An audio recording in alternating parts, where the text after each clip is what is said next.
निर्वाचन जनित समस्या को नहीं दीर्घ 6 मास पर विजु जनता दल निद भांगी विभिन्न समस्या को लेकिन निर्वाचन अधिकारी पाखे फेरा देछि विजु जनता दल एवं ए संक्रांत रे निर्वाचन कमिशन को प्रकारांतर विरोध करी न्याय पाई पुणी से निर्वाचन कमिशन द्वारस्थ होइछि विजु जनता दल।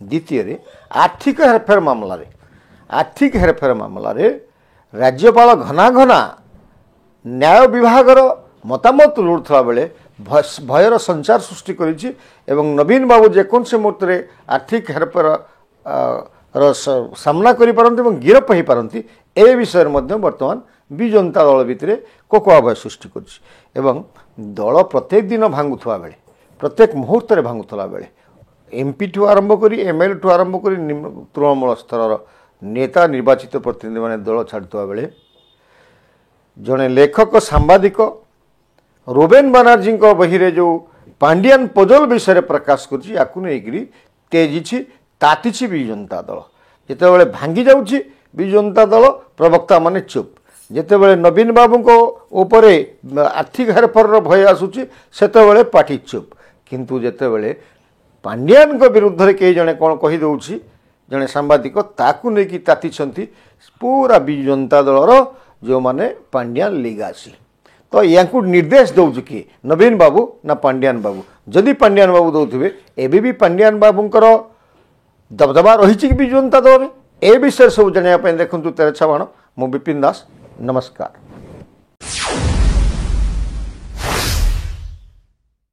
प्रिय दर्शक बंधु गतकाली विजु जनता दल संसदीय टीम प्रेस मीट दिल्ली रे एठी से माने अभियोग करछंती जे गला निर्वाचन रे किछि हेरफेर हेछि एवं तांकर अभियोग होछि 50टा विधानसभा निर्वाचन मंडली एवं 21 रु 21 निर्वाचन मंडली एवं से माने गुरुत्व दउछंती कंटाबांजी जोटी कि नवीन बाबूंकर व्यक्तिगत पराजय होता एवं केन्दुझर जोटी मोहन चरण माझी वर्तमान मुख्यमंत्री अछंती तो ये जो दुईटी स्थान को से गुरुत्व दौरान दुई निर्वाचन मंडली की या पछर कारण कौन से आसतु आम तर्जमा करवा जे लोकमत विजु जनता दल विरुद्ध थिला एवं नवीन बाबूंकर शोचनीय पराजय होती कंटाबांजी या सहजरे विजु जनता दल ग्रहण करि पारु नाही।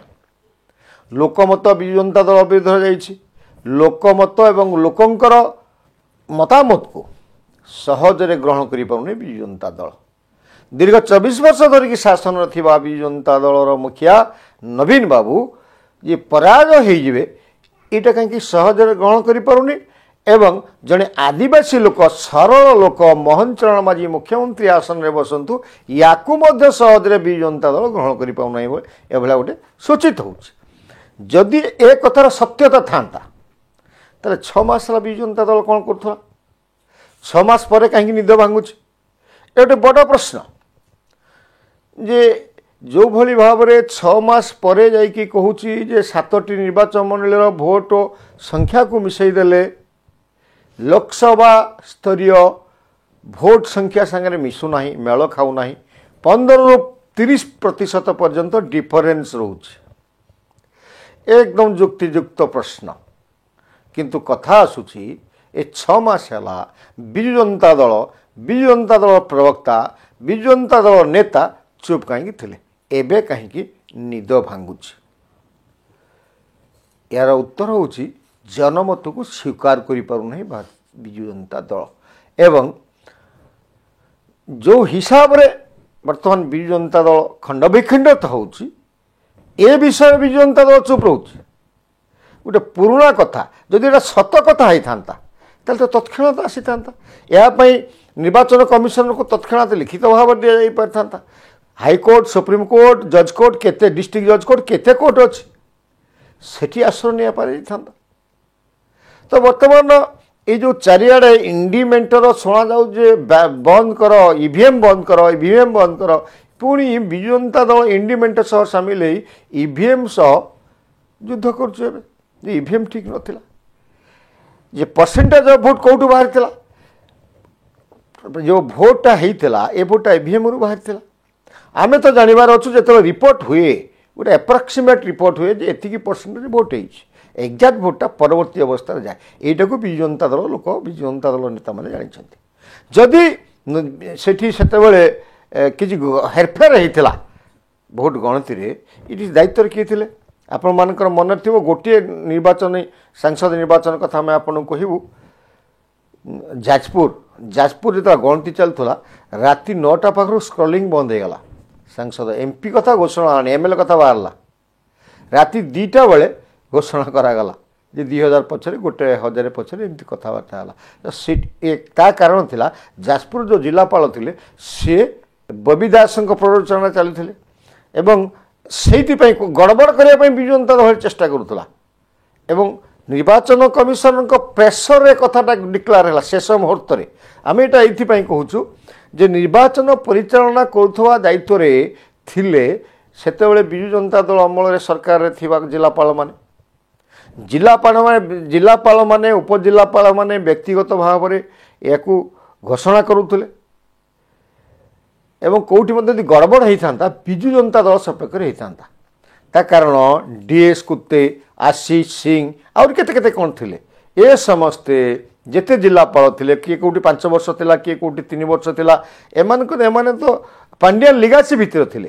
ଏମାନେ କାହିଁକି ବିଜୁ ଜନତା ଦଳ ବିରୁଦ୍ଧରେ ଯିବେ? ଏମାନେ କାହିଁକି ତାଙ୍କ ବିରୁଦ୍ଧରେ କାଉଣ୍ଟିଂ କରିବେ? ଏବଂ ବର୍ତ୍ତମାନ କାହିଁକି ଏତେ ଦିନ ପରେ ବିଜୁ ଜନତା ଦଳ ଏଭଳିଆ ଅଭିଯୋଗଟେ କରୁଛି, ଅବାସ୍ତବ ଅଭିଯୋଗଟେ କରୁଛି। ଏବଂ ଆଉ ଗୋଟିଏ କଥା ଆସୁଛି ଯେ 50 ବିଧାନସଭାରେ ଯଦି ଗଡ଼ବଡ଼ ହେଇଛି ତାହେଲେ ବିଜୁ ଜନତା ଦଳ କ'ଣ ଆଜି ପର୍ଯ୍ୟନ୍ତ ସହଜରେ ଥାନ୍ତା? ପାଣ୍ଡିଆନ କ'ଣ ସହଜରେ ଥାନ୍ତେ? 21 ଲୋକସଭାରୁ ଗୋଟେ କଂଗ୍ରେସକୁ ପଳେଇ ଯାଇଛି। ଏକଥା କ'ଣ ବିଜୁ ଜନତା ଦଳ ଜାଣିନାହିଁ? ଅଡ଼ୁଆ ସୂତା ଏଇଥିପାଇଁ ସେ କରୁଛି। ଏକମାତ୍ର କାରଣ ହେଉଛି ଯେ ଏଭଳିଆ ମିଥ୍ୟା କଥା। ବିଜୁ ଜନତା ଦଳ ମିଛ କହିବାର ଅଭ୍ୟାସ ଅଛି, ଚିରାଚରିତ ଅଭ୍ୟାସଗତ ମିଛ ହେଉଛି ବିଜୁ ଜନତା ଦଳ। ବର୍ତ୍ତମାନ ପୁଣି ମିଥ୍ୟା ଆରୋପ କରିକି ଇନଡାଇରେକ୍ଟଲି ନିର୍ବାଚନ କମିଶନରକୁ ଦାୟୀ କରିକି ନିର୍ବାଚନ କମିଶନ ପାଖରେ ଅଭିଯୋଗ କରୁଛି ଏବଂ ଚର୍ଚ୍ଚା ରହିବା ପାଇଁ ପ୍ରେସ୍ ମିଟ୍ କରୁଛି। ଏଇଟା ପୁଣି ଦୀର୍ଘଦିନ ଧରିକି ଚର୍ଚ୍ଚା ରହିବ। ଏକମାତ୍ର ଉଦ୍ଦେଶ୍ୟ ରାଜନୈତିକ ଫାଇଦା ହାସଲ କରିବା ପାଇଁ ଏଭଳିଆ ମିଥ୍ୟା ଅଭିଯୋଗ ବିଜୁ ଜନତା ଦଳ 6 ମାସ ପରେ ଆଣୁଛି। ଆମେ ଦ୍ୱିତୀୟ କଥାକୁ ଆସିବା। ଦ୍ୱିତୀୟ କଥା ହେଉଛି ଯେ ଆର୍ଥିକ ହେରଫେର ମାମଲାରେ ପାଣ୍ଡିଆନ ଏଣ୍ଡ ନବୀନ ପଟ୍ଟନାୟକଙ୍କ ବିରୁଦ୍ଧରେ ରାଜ୍ୟପାଳଙ୍କ ପାଖରେ ଜଣେ ଓକିଲ ସୁଜିତ ମହାନ୍ତି ଅଭିଯୋଗ କରିଛନ୍ତି ଏବଂ ୟାକୁ ବର୍ତ୍ତମାନ ତନାଘନା କରୁଛନ୍ତି ରାଜ୍ୟପାଳ। ଆଇନ ବିଭାଗର ଯେଉଁ ପରାମର୍ଶ ମାଗିଥିଲେ ଏବଂ ଆଡ଼ଭୋକେଟ୍ ସୁଜିତ ମହାନ୍ତି ଦୀର୍ଘଦିନ ଅଭିଯୋଗ କଲା ପରେ ତାର ରିମାଇଣ୍ଡର ଦେଇଥିଲେ ଏବଂ ଫଳତଃ ରାଜ୍ୟପାଳ ଆଇନ ବିଭାଗର ପରାମର୍ଶ ଲୋଡ଼ିଥିଲେ। ଆଇନ ବିଭାଗକୁ ଯେଉଁ ଦିଆଯାଇଥିଲା ରାଜ୍ୟପାଳଙ୍କୁ ଯେଉଁ ପ୍ରତ୍ୟୁତ୍ତର ମିଳିଥିଲା ସେଥିରେ ଲେଖା ଥିଲା ଯେ କେବଳ ଗୋଟେ ଅଭିଯୋଗଟେ ଆସିଛି, ତା ସାଙ୍ଗରେ କିଛି ପ୍ରମାଣ ନାହିଁ, ପ୍ରମାଣପତ୍ର ସଂଯୋଗ ହୋଇନାହିଁ, ଯାହା ପାଇଁ ନବୀନ ବାବୁଙ୍କ ନାଁରେ ମୋକଦ୍ଦମା କରିବା ଉଚିତ ହେବ ନାହିଁ। ଏଥିରେ ରାଜ୍ୟପାଳ ସନ୍ତୁଷ୍ଟ ହେଲେ ନାହିଁ। ପୁଣି ଦ୍ୱିତୀୟବାର 20 ଦିନ ଭିତରେ ଦ୍ୱିତୀୟବାର ଚିଠି ପୁଣି ଦେଲେ, ଆଇନ ବିଭାଗର ପରାମର୍ଶ ଲୋଡ଼ିଲେ। ଆଇନ ବିଭାଗ ପୁଣି ନଭେମ୍ବର 22ରେ ଲେଖିକି ସମାନ ଉତ୍ତର ଦେଇଛନ୍ତି, ଯେହେତୁ ଆଡ଼ଭୋକେଟ୍ କେବଳ ଅଭିଯୋଗ ଫର୍ଦ୍ଦଟେ ଦେଇଛନ୍ତି ତେଣୁ ନବୀନ ବାବୁଙ୍କ ବିରୁଦ୍ଧରେ ମୋକଦ୍ଦମା କରିବା ଆଇନତ ସିଦ୍ଧ ନୁହେଁ, ଏଭଳିଆ ମତାମତରେ ଆଇନ ବିଭାଗ ଦେଇଛି। ଏଥିରେ ରାଜ୍ୟପାଳ ସନ୍ତୁଷ୍ଟ ନାହାନ୍ତି। ଆପଣ ଦେଖନ୍ତୁ, ରାଜ୍ୟପାଳ ତନାଘନା କରିବା ଗୋଟେ ଭିନ୍ନ ବାର୍ତ୍ତା ଦେଉଛି। 20 ଦିନ ଭିତରେ 2 ଥର ରିମାଇଣ୍ଡର କରିବା ଏବଂ 2 ଥର ଆଇନ ବିଭାଗର ପରାମର୍ଶ ଲୋଡ଼ିବାକୁ ସହଜରେ ଗ୍ରହଣ କରାଯାଇପାରେ ନାହିଁ।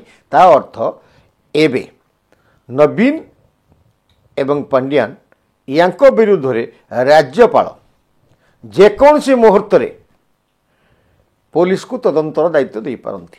ପୋଲିସର ଦ୍ୱାରରେ ନବୀନ ବାବୁ ନିଶ୍ଚିତ ଭାବେ ପହଞ୍ଚିବେ ଏଭଳିଆ ଆଶଙ୍କା ମଧ୍ୟ କରୁଛୁ।